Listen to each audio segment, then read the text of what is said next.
इंसान मौन में जाता है तो शब्दों से ज्यादा ऊर्जा सुनाई देती है। अब वो चेहरों से नहीं, भावों से पहचानती है, बातों से नहीं, इरादों से समझती है।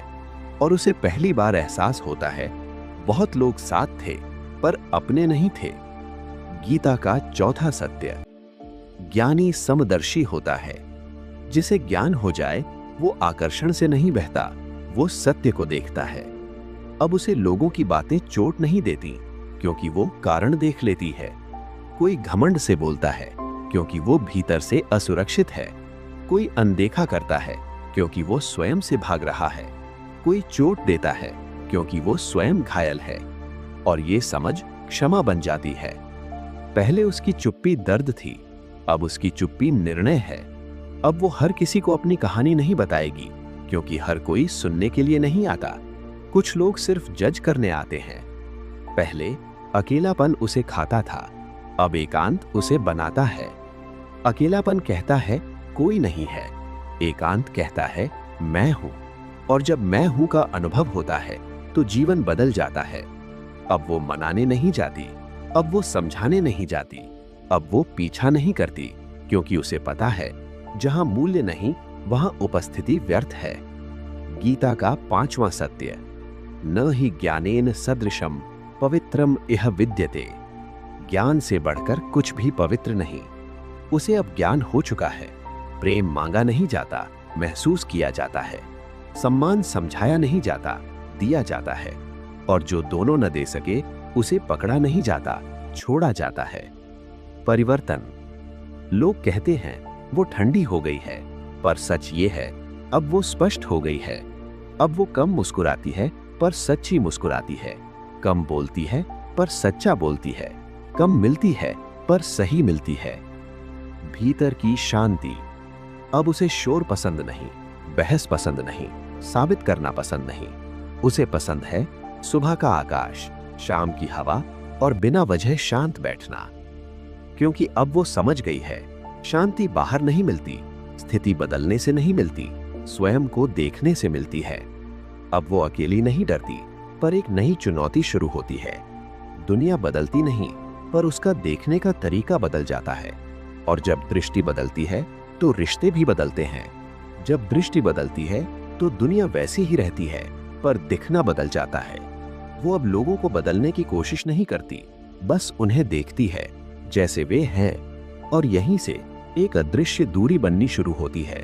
वो किसी से दूर नहीं जाती, पर बहुत लोग उससे दूर हो जाते हैं। क्यों? क्योंकि अब वो वही नहीं रही जो सब सह लेती थी। दुनिया का एक सूक्ष्म नियम है, जो व्यक्ति स्वयं को समझ लेता है वो झूठी बातों से समझौता नहीं कर पाता। पहले वो चुप रहती थी क्योंकि उसे खोने का डर था। अब वो शांत रहती है क्योंकि उसे खुद को खोने का डर है। और ये अंतर बहुत गहरा है। रिश्तों की परीक्षा, अब जब कोई उसके जीवन में आता है तो वो ये नहीं देखती कि वो कितना बोलता है, वो ये देखती है कि वो कितना स्थिर है। वो ये नहीं देखती कि कौन उसे कितना चाहता है, वो ये देखती है कि कौन उसे कितना समझता है। क्योंकि उसे अब पता है, आकर्षण तेज होता है पर स्थिरता दुर्लभ होती है। गीता का छठा सत्य, भगवान श्री कृष्ण अर्जुन से कहते हैं, स्थित प्रज्ञस्य का भाषा। स्थिर बुद्धि वाले व्यक्ति की पहचान क्या है? और उत्तर मिलता है, जो सुख में विचलित न हो, दुख में टूटे नहीं और मोह से परे रहे, वही स्थिर है। वो स्त्री अब स्थित प्रज्ञ होने लगी है। अब उसकी खुशी किसी संदेश पर निर्भर नहीं, उसका मूड किसी की उपस्थिति पर निर्भर नहीं, उसकी शांति किसी की स्वीकृति पर निर्भर नहीं। लोग क्यों दूर होने लगते हैं? कुछ लोग इसलिए दूर होते हैं क्योंकि अब वो उन्हें खुश करने के लिए अपने सिद्धांत नहीं तोड़ती। कुछ लोग इसलिए दूर होते हैं क्योंकि अब वो हर समय उपलब्ध नहीं रहती। कुछ लोग इसलिए दूर होते हैं क्योंकि अब वो सच बोल देती है, शांत स्वर में पर स्पष्ट। और सत्य हर किसी को स्वीकार नहीं होता। पहले वो पहचान चाहती थी, अब उसे पहचान की जरूरत नहीं। पहले वो सुनी जाना चाहती थी, अब वो स्वयं को सुनती है। पहले वो हर रिश्ते को बचाना चाहती थी, अब वो केवल सत्य रिश्तों को रहने देती है। और जो नकली होते हैं वो स्वयं गिर जाते हैं। अब उसकी चुप्पी डर की नहीं, ध्यान की होती है। वो अकेली बैठकर अपने विचारों को देख सकती है। वो समझती है हर भावना पर विश्वास नहीं करना चाहिए, हर विचार सच नहीं होता। मन कभी कभी पुराने घावों की आवाज भी होता है, और वो अब मन को देखती है, मन में बहती नहीं। गीता का 7वां सत्य, यदा यदा ही धर्मस्य ग्लानिर्भवति। जब भीतर असंतुलन बढ़ता है तो चेतना स्वयं को पुनः संतुलित करती है। उसका एकांत उसी संतुलन की प्रक्रिया है। वो भाग नहीं रही, वो पुनर्संरचना कर रही है। अब उसे छोटी चीजों में आनंद मिलता है, बारिश की आवाज, खाली सड़क, दीपक की लौ, प्रार्थना का मौन। उसे एहसास होता है शांति बाहर ढूंढने की चीज नहीं, याद करने की चीज है। वो पहले भी शांत थी, बस शोर ने उसे ढक दिया था। स्वयं की सीमा। अब उसने सीमाएं तय कर ली है। कौन उसके समय का अधिकारी है, कौन उसकी ऊर्जा का, कौन उसके विश्वास का। अब वो सबको अंदर आने नहीं देती, क्योंकि उसने सीखा है दरवाजा खुला रखना अच्छा है, पर पहरेदार सोया नहीं होना चाहिए। अब उसके लिए प्रेम का अर्थ बदल चुका है। प्रेम अब त्याग का नाम नहीं, सम्मान का नाम है। प्रेम अब डर का नाम नहीं, स्वतंत्रता का नाम है। प्रेम अब आसक्ति नहीं, सचेत उपस्थिति है। और अगर ये ना मिले तो वो अकेले रहना चुनती है, क्योंकि वो जानती है गलत साथ सही एकांत से अधिक खतरनाक है। अब जब वो किसी को देखती है तो वो शब्द नहीं सुनती, वो कंपन महसूस करती है। उसकी आंखों में अब अनुभव की शांति है। वो कम बोलती है पर भीतर बहुत जानती है। दुनिया को शांत लोग असहज करते हैं, क्योंकि शांत व्यक्ति भीड़ का हिस्सा नहीं बनता। वो प्रतिक्रिया नहीं देता, वो दिशा बदल देता है, और यही लोगों को समझ नहीं आता। आत्मनिर्भरता। अब वो स्वामिक रूप से स्वतंत्र है। उसे सहारे की आवश्यकता नहीं, साझेदारी की इच्छा है। उसे किसी के कंधे की जरूरत नहीं, समान स्तर के साथ की आवश्यकता है। और जब तक ऐसा न मिले वो अधूरी महसूस नहीं करती। गीता का 8वां सत्य, आत्मन्येव आत्मना तुष्टः। जो आत्मा में ही संतुष्ट है वो अब अपने भीतर संतुष्टि खोज चुकी है, और जो भीतर संतुष्ट है उसे बाहर से भीख नहीं चाहिए। अब वो शांत है, पर ये अंत नहीं। अब उसके जीवन में एक नया अध्याय शुरू होता है, जब वो केवल स्वयं को नहीं समझती, बल्कि दूसरों के लिए भी प्रकाश बन जाती है। कैसे? कैसे एकांत में जागी स्त्री दूसरों की दिशा बन जाती है। जब कोई व्यक्ति स्वयं को जान लेता है तो उसका जीवन सिर्फ उसका नहीं रहता, वो बिना बोले भी दूसरों को प्रभावित करने लगता है। कुछ लोग शब्दों से सिखाते हैं, कुछ उपस्थिति से, और जो स्त्री एकांत में जागती है वो बोलकर नहीं, जीकर सिखाती है। अब वो पहले जैसी नहीं रही। वो सलाह नहीं देती, पर लोग उससे सलाह लेने आते हैं। वो ध्यान आकर्षित नहीं करती, पर ध्यान उस पर टिक जाता है। वो समझाने की कोशिश नहीं करती, पर लोग उसके पास शांत होने लगते हैं, क्योंकि अब वो ऊर्जा से जीती है, व्यक्तित्व से नहीं। दुनिया शोर से भरी है। हर कोई सुना जाना चाहता है, कोई सुनना नहीं चाहता, और जो सच में सुन सके वो दुर्लभ होता है। वो स्त्री अब सुनती है, बातें नहीं, मन।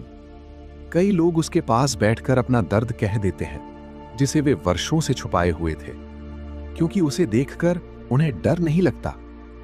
भगवत गीता कहती है, प्रसादे सर्व दुखानाम हानिरस्योपजायते। आंतरिक प्रसन्नता से सारे दुख शांत हो जाते हैं। उसकी शांति दूसरों के मन को स्थिर करती है। वो समस्या हल नहीं करती, मन शांत कर देती है, और शांत मन समाधान खुद खोज लेता है। अब वो प्रतिक्रिया नहीं देती, उत्तर देती है। अब वो बहस नहीं करती, दृष्टि देती है। अब वो लोगों को पकड़ती नहीं, उन्हें समझकर छोड़ देती है, क्योंकि वो जानती है हर आत्मा अपनी यात्रा पर है। किसी को खींचा नहीं जा सकता, सिर्फ रास्ता दिखाया जा सकता है। पहले वो सही होना चाहती थी, अब वो सच होना चाहती है। पहले उसे जीतना पसंद था, अब उसे स्पष्ट होना पसंद है। पहले वो मनाती थी, अब वो अनुमति देती है, रहने की या जाने की। भगवत गीता का 10वां सत्य है, कर्मण्येवाधिकारस्ते मा फलेषु कदाचन। अब वो यही जीती है। वो संबंध निभाती है, पर परिणाम पर निर्भर नहीं रहती। वो प्रेम देती है, पर प्रत्याशा से मुक्त रहती है। वो प्रयास करती है, पर पकड़ कर नहीं बैठती। और इसी कारण उसका मन हल्का रहता है। कुछ लोग बहुत बातें करते हैं पर याद नहीं रहते। कुछ लोग कम मिलते हैं पर भूलते नहीं। वो दूसरी तरह की हो चुकी है, उसकी वजह से नहीं, उसकी अवस्था से। वो लोगों को बदलती नहीं, उनके भीतर कुछ जगह देती है। उसकी शक्ति आवाज नहीं, स्थिरता है। उसकी शक्ति तर्क नहीं, स्पष्टता है। उसकी शक्ति नियंत्रण नहीं, स्वीकार है। और सबसे बड़ी बात, अब उसे किसी को हराने की जरूरत नहीं, क्योंकि उसने अपने भीतर लड़ना बंद कर दिया है। अब अगर कोई साथ है तो वो खुश है, अगर कोई नहीं है तो भी वो पूर्ण है। ये अकेले रहने की आदत नहीं, आत्मिक स्वतंत्रता है। अब उसका सुख स्थिति पर निर्भर नहीं, उसकी शांति व्यक्ति पर निर्भर नहीं, उसका मन परिस्थिति पर निर्भर नहीं। भगवत गीता का 11वां सत्य है, विद्या विनय संपन्ने ब्राह्मणे। ज्ञानी व्यक्ति सब में एक ही आत्मा देखता है। अब वो लोगों को उनके व्यवहार से नहीं, उनकी अवस्था से देखती है। कोई क्रोधित है तो वो उसे बुरा नहीं समझती, वो उसे अशांत समझती है। कोई कठोर है तो वो उसे गलत नहीं मानती, वो उसे आहत समझती है। और ये दृष्टि करुणा बन जाती है। अब उसका प्रेम अलग है। वो किसी को बदलने के लिए प्रेम नहीं करती, स्वीकार करने के लिए करती है। वो पकड़ने के लिए पास नहीं आती, समझने के लिए आती है। और अगर उसे वही गहराई न मिले तो वो शांतिपूर्वक दूर हो जाती है, बिना क्रोध, बिना शिकायत, बिना नफरत। क्योंकि अब वो जानती है, हर रिश्ता जीवन भर के लिए नहीं, कुछ समझ के लिए आते हैं। अब उसकी पहचान उसकी उपलब्धियां नहीं, उसकी शांति है। अब लोग उससे पूछते नहीं, महसूस करते हैं। वो अलग है, पर उसे अलग होने का अहंकार नहीं, सिर्फ आभार है। अब वो स्वयं में स्थिर है। जब व्यक्ति स्वयं को जान लेता है तो एक अंतिम परिवर्तन होता है। वो जीवन से कुछ लेना बंद कर देता है, देना शुरू कर देता है। और वहीं से उसका अस्तित्व साधना बन जाता है। अगर ये साधना